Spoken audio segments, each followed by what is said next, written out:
This is by far my favorite secondary in the game. It's going to be the Stryder .22. However, we're going to have a little bit of a build here that's going to allow you to actually use this as a primary weapon and just as a backup secondary if needed, but it's going to be much different to your normal build. With the normal build, it's going to be a semi-auto weapon, which is, it's okay, it's not too bad, but this one is going to be a 3-round burst. If you guys ever remember back in the day, the Renetti, the Diamatti, anything like that, those 3-round burst pistols, always broken, always my favorite pistols in the game, and this is exactly the same. So starting off with the fire mod, this is the most important attachment because this makes it a 3-round burst. We're going to be putting on the Stryder 22 3-round burst mod. So what does this do?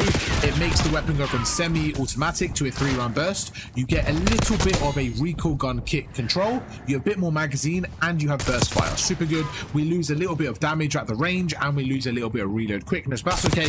The other attachments are going to help us out. Then we go for the laser, and I'm going to go for the Strelok laser. What this is going to do is when your centering is good, it just makes that ADS feel a little bit nicer. The hip fire to ADS accuracy is a lot more accurate, and it just feels really nice at close range. Because it's a pistol, we want that close range build, and this is going to be it. We cannot put a stock, a magazine, or a barrel on because of the rest of the attachment. So we go over to the rare grip here. In this one, you can put quick draw if you want. Quick draw is nice if you're kind of running around and you want a bit of a reactionary kind of aim down sight, but I like to go for the ergonomic grip just because most of the time I'm going to be sliding around corners, especially in Black Ops 6 with Omni movement. I'm more than likely going to be sliding around corners, so I like to use ergonomic grip. Then we go for the muzzle. I think you have to put the monolithic suppressor. Not only are you off the radar here, you get a bit more bullet velocity and damage range. So if you want to, you're able to shoot this a little bit further than you need to, and it's just nice and easy to use. If you don't really care about going far range and you're using maybe an AR, you can put the normal suppressor on, but I always go with the monolithic for this build. Then because we have a spare attachment, I am going to go for the Kepler Microflex. You don't have to put it on,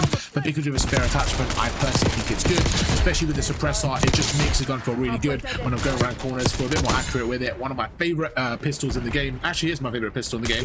Let me know down below once you give it a go what you think, and I'll catch you guys for another video tomorrow. Peace.